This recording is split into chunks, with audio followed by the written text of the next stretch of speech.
এটি, এবং আজকে আমি এটি নেওয়ার জন্য যখন স্টেজে উঠি প্রথম আমার নাম ডাকা হয়, রাজ্যপাল আমাকে গিফট মানে সেই আমার অ্যাওয়ার্ডটা দিতে চান এবং আমি সেটা রিফিউজ করি এবং উনি আমাকে সবার সামনেই বলেন যে তুমি বেরিয়ে যাও এখান থেকে। এবং তারপর যা যা ঘটনা ঘটেছে মনে হয় যারা ভেতরে ছিলেন সকলেই দেখতে পেয়েছেন। এবং কেন নিতে পারিনি তার কথাটা আমি এখানে বলতে চাই, কারণ ১৭ তারিখের ঘটনার পরিপ্রেক্ষিতে ছাত্রছাত্রীদের ওপর ভিসি যেভাবে অত্যাচার করেছে, যেভাবে মেরেছিলেন, তার পরিপ্রেক্ষিতে প্রথম থেকে আমাদের দাবি ছিল যে ভিসির পদত্যাগ চাই আমরা। কিন্তু আমরা আজকেও দেখলাম, আজকের কনভোকেশনের মঞ্চেও তিনি দাঁড়িয়ে আছেন এবং তার সামনে মনে হয় বেস্ট গ্র্যাজুয়েটের ডিগ্রি নেওয়ার পক্ষে আমার পক্ষে সম্ভব ছিল না। এই দিনটা আমাদের দিন, সমাবর্তন, আমাদের ছাত্রছাত্রীরা এর জন্য আমরা বহুদিন পর্যন্ত ওয়েট করে থাকি।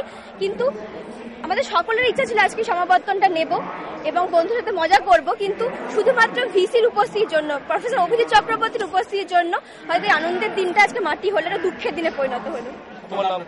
আমার নাম গীতশ্রী। কোন ডিপার্টমেন্টে? আমি বেঙ্গলি ডিপার্টমেন্টে পড়ি। আমার নাম গীতশ্রী সরকার।